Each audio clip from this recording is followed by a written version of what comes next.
Friends, welcome to my channel. आज हम लोग इस वीडियो में न्यू एजुकेशन पॉलिसी 2020 के लिए जो रिफॉर्म्स अभी आए हैं उन सभी पॉइंट्स को ओवरव्यू करने वाले हैं। तो हम लोग देखेंगे कि किस तरीके से स्कूल्स में और कॉलेजेस में एजुकेशन पॉलिसी के थ्रू न्यू चेंजेस की बात की गई है। तो फिर चलिए स्टार्ट करते हैं।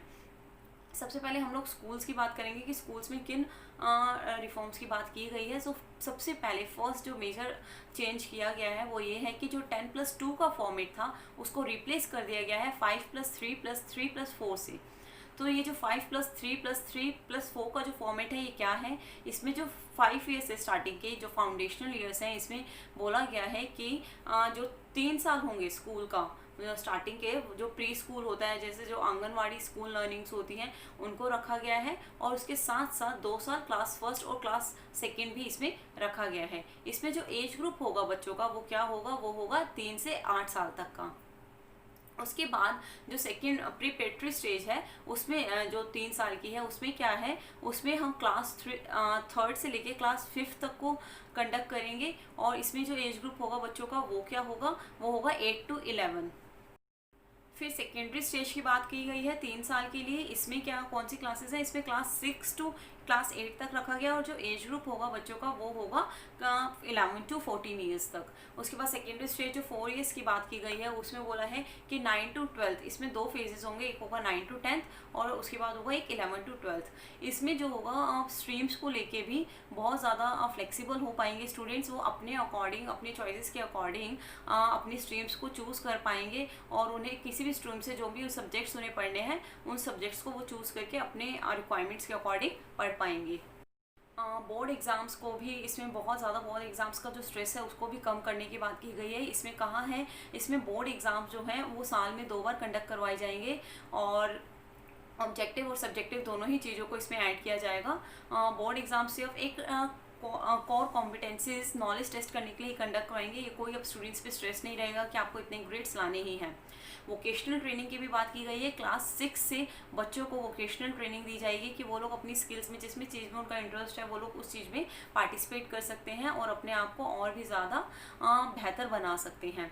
आगे बोला है कि क्लास 12th में जब आपका स्कूलिंग फिनिश हो जाएगा तो आपको किसी भी एक स्किल में पूरा बहुत अच्छे से निपुण होना बहुत ज़्यादा ज़रूरी है। आपको कोई एक स्किल बहुत अच्छे से आनी ही चाहिए, जिससे कि आगे आप बाहर जब स्कूल से बाहर निकले अपनी रियल लाइफ में तब आप बहुत ही अच्छे से अपनी रियल लाइफ में परफॉर्म कर पाएँ।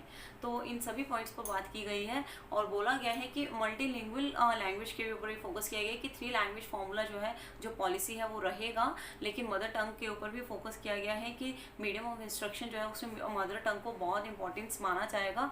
बोला है कि 8th स्टैंडर्ड तक तो कंपल्सरी है ही, मदर टंग रहेगा ही, आपको पढ़ना ही है। अपने जो सब्जेक्ट्स हैं लोकल जो अपनी जो आपके सब्जेक्ट्स हैं उनको अच्छे से करना ही है, और साथ में साथ आप जो है आगे भी अपनी मदर टंग या फिर जो भी आपके लोकल सब्जेक्ट्स हैं उसको आप कंटिन्यू कर सकते हैं।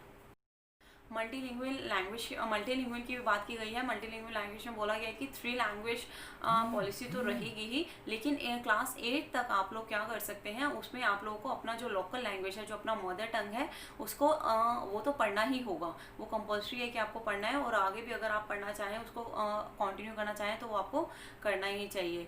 तो इसलिए बताया गया है कि किस तरीके से हम अपने लोकल लैंग्वेज मदर टंग को भी कंटिन्यू रखेंगे। National book policy promotion policy की भी बात की गई है। इसमें बोला है कि जो चीज़ें हैं वो डिजिटलाइज हो जाएंगी, और डिजिटलाइजेशन की तरह चीज़ें जो है पढ़नी और पढ़ाना होगा। तो इसलिए उन्होंने कहा कि जो बुक्स पढ़ने की हैबिट है वो भी चेंज हो जाएगी, कि कौन किस तरीके से बुक्स को पढ़ रहा है, कैसे पढ़ रहा है, हमें उसमें से कितना नॉलेज हम उसमें से एक्वायर कर रहे हैं, तो इसके ऊपर भी फोकस किया गया है। करिकुलम को भी रिड्यूस किया जाएगा कि सारा जितना भी जो करिकुलम है सिलेबस है जो उसको बहुत ज़्यादा कम कर दिया जाएगा, जिससे कि स्टूडेंट्स के ऊपर जो भी स्ट्रेस है वो ना कर पाएँ। वोकेशनल ट्रेनिंग पे भी अब बच्चे जो है वो अपना पूरा फोकस कर पाएंगे। पहले क्या होता था कि किसी को म्यूज़िक में इंटरेस्ट है लेकिन वो म्यूज़िक परस्यू करने के चक्कर में फिर ये सोचता था अरे मैं म्यूज़िक क्लासेस तो जा नहीं सकता, इससे मेरे ग्रेड्स पे फ़र्क पड़ेगा। लेकिन अब ऐसा नहीं है, आप लोग अपने म्यूज़िक पे भी अच्छा परफॉर्म कर पाएंगे, तो ये बहुत ही अच्छी चीज़ है। इवन जो न्यू जनरेशन है अब आगे जो भी हमारे स्कूल में एडमिशन्स लेंगे अच्छे से, उन लोगों के लिए बहुत बेनिफिशियल है कि वो लोग अपनी एजुकेशन के साथ साथ अपनी स्किल्स को भी और भी ज़्यादा इम्प्रूव कर पाएंगे। अब हम लोग बात करते हैं कि कॉलेजेस में किस तरह के रिफॉर्म्स की बात की गई है। तो कॉलेजेस में भी बहुत सारी चेंजेस के ऊपर बातें की गई हैं, बहुत सारे पॉइंट्स जो हैं वो आए हैं। उसमें सबसे पहले बोला है कि नेशनल टेस्टिंग एजेंसी जो है वो साल में 2 बार कॉमन एंट्रेंस एग्ज़ाम करवाएगी कॉलेज में एडमिशन के लिए। तो उसके थ्रू ही कॉलेज में एडमिशन जो होगा वो हो पाएगा।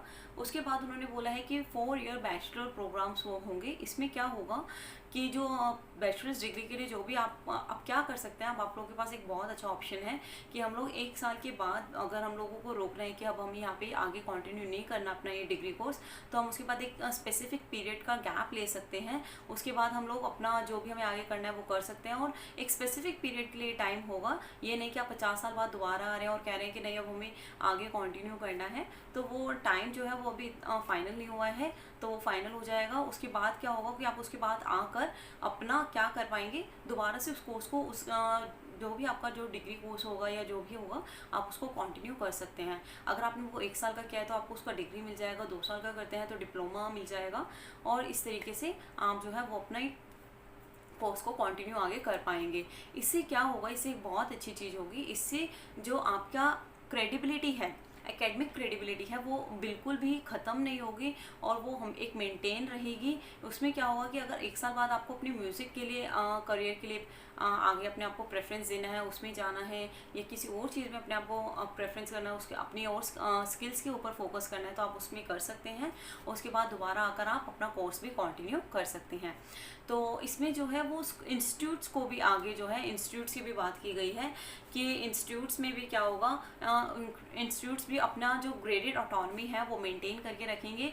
अगर इंस्टीट्यूट्स में कोई बी लेवल का इंस्टीट्यूट है, कॉलेज है, तो उसको बोला जाएगा कि आप और भी अपना जो एकेडमिक क्रेडिबिलिटी है उसको इंक्रीज़ करें और एक लेवल तक लाएं और उसके बाद A+ लेवल तक लाएं। तो इसी अकॉर्डिंग जो है, मतलब ये एक ऐसे फॉर्मेशंस किए गए हैं, ऐसे रिफॉर्म्स किए गए हैं जिससे कि क्या होगा, जो एजुकेशन है उसमें सबका जो है वो इंटरेस्ट बना रहेगा और बहुत ही अच्छे से प्रोफेशनलिज्म आएगा चीज़ों को लेकर, और बहुत अच्छे से चीज़ें जो हैं वो हो पाएंगी। जैसे अभी चीज़ों का ये है कि कुछ भी कहीं से भी हो जाता है, ऐसा नहीं रहेगा। सब जो है वो बहुत ही सीरियसनेस के साथ होगा, बहुत ज़्यादा प्रोफेशनलिज्म जो है वो हमें आगे एजुकेशन में जो है वो देखने में मिलेगा। वो फिर हमें टीचर्स में भी देखने के लिए मिलेगा जो प्रोफेशनलिज्म है। इसके लिए NCFTE नेशनल करिकुलम फ्रेमवर्क की भी बात की गई है। इसमें ये जो है टीचर एजुकेशन के लिए आएगा, 2021 तक करिकुलम आ जाएगा। इसमें क्या है, बहुत ज़्यादा टीचर में भी प्रोफेशनलिज्म आएगा। टीचर्स के लिए एक और भी बात की गई है, CPD कॉन्टिन्यूस प्रोफेशनल डेवलपमेंट। इसमें क्या होगा कि टीचर्स के लिए 50 आवर्स का वो होगा कि कोई भी कोर्स बना देंगे कि उसमें आपको क्या है, अपना पेडागॉगी स्किल्स जो हैं टीचर्स जो हैं उनके ऊपर फोकस कर पाएंगे। टीचिंग स्ट्रेटजीज कैसे होनी चाहिए, इनके ऊपर फोकस किया जाएगा कि आप किस तरीके से परफॉर्म कर रहे हैं। अब कोई भी ऐसे ही उठकर टीचर नहीं बन जाएगा। ये सारी पॉइंट जो चीज़ें हैं रिफॉर्म्स की इसलिए लाए गए हैं जिससे कि टीचिंग में भी, टीचिंग करियर में बहुत ज़्यादा प्रोफेशनलिज्म जो है आगे जाकर आ पाए। तो इसीलिए ये सारे पॉइंट्स की, इन सारी रिफॉर्म्स की बात की गई है। फ्री कैप की बात की गई है। इसमें प्राइवेट हो पब्लिक इंस्टीट्यूशन से दोनों ही एक कैप लिमिटेड है, उससे ज़्यादा आप फीस जो है नहीं ले सकते हैं स्टूडेंट से। जो ऑलरेडी डिसाइडेड है आप उसको उतना ही ले पाएंगे।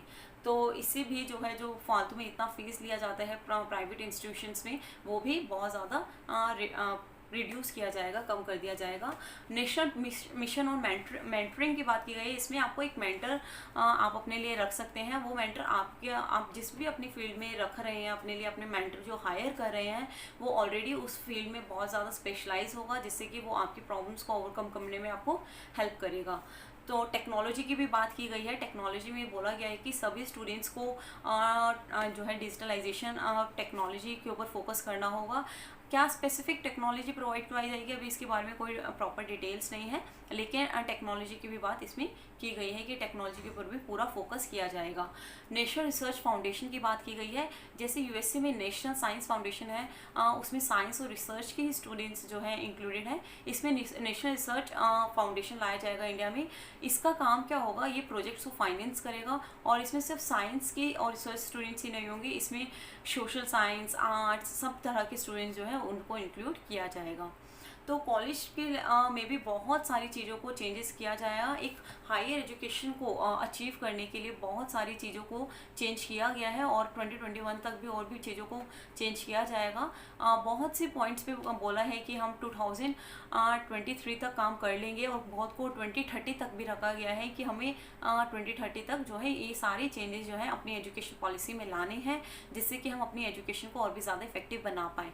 तो ये बहुत ही अच्छा स्टेप है जो हमारी गवर्नमेंट के थ्रू लिया गया है। इससे हमारी एजुकेशन पॉलिसी में बहुत सी नई चीज़ें आएंगी। हमने सभी पॉइंट्स को बहुत जल्दी जल्दी ओवरव्यू किया है, देखा है। तो प्लीज़ आप लोगों को अगर कुछ भी पॉइंट्स में कोई डाउट्स हैं या कुछ रह गया है तो आप कमेंट सेक्शन में मुझसे पूछ सकते हैं। वीडियो को देखने के लिए थैंक यू सो मच।